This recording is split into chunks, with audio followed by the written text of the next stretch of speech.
d'usage. Monsieur le Président, chers invités, chers Français, chers Africains, chers amis, Mesdames, Messieurs, et à tous ceux qui sont là aujourd'hui et qui nous suivent à travers les médias pour participer à cette conversation directe et surtout sans filtre. Bonjour. Bonjour. Je suis Raïmwende Elda Kwama. Je suis africaine, je suis burkinabé, je suis intègre. Merci. Nul besoin donc de vous préciser que mon interpellation sera celle de la vérité, de la sincérité et de la franchise. Sans filtre, Monsieur le Président. Mon point va s'articuler autour de tous ces imaginaires-là.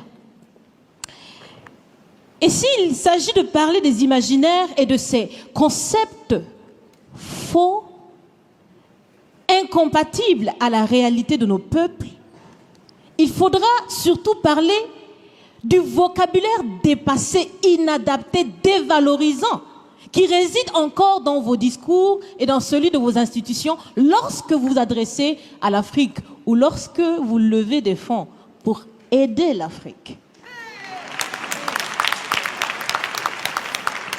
Parmi ces expressions, il y en a une qui retient mon attention tout le temps et qui par fini me dérange.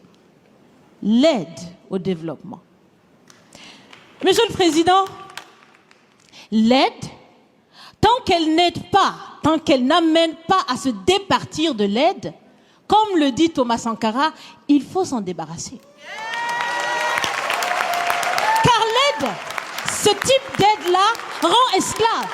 Ce type d'aide-là empêche les peuples, les populations de s'en sortir par elles-mêmes, par leur propre capacité, parce qu'elles peuvent le faire, Monsieur le Président, et vous devrez le savoir. Le meilleur est en chacun d'entre nous, quelle que soit notre origine. Je continue donc pour vous citer ici Feu Joseph Kizerbo, un intellectuel africain, certainement que vous le connaissez. Vous lisez beaucoup, n'est-ce pas, Monsieur le Président?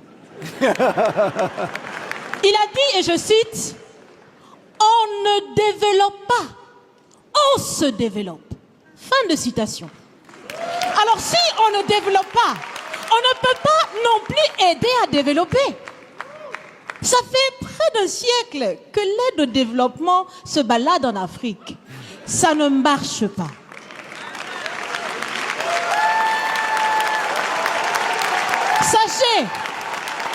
Sachez que l'Afrique se développera par elle-même, par le potentiel local et celui de la diaspora, et certainement dans l'interdépendance avec les autres nations de la planète, mais surtout à travers des collaborations saines.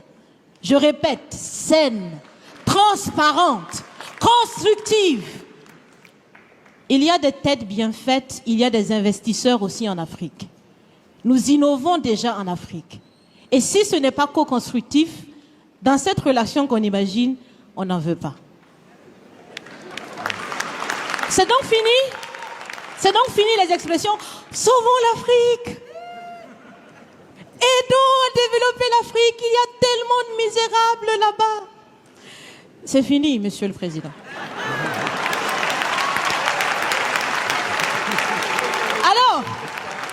Alors, si on doit vivre ensemble, parce qu'il le faut à tout prix, ça sera dans l'interdépendance, je répète, mais surtout et aussi dans le respect et la valorisation des uns et des autres.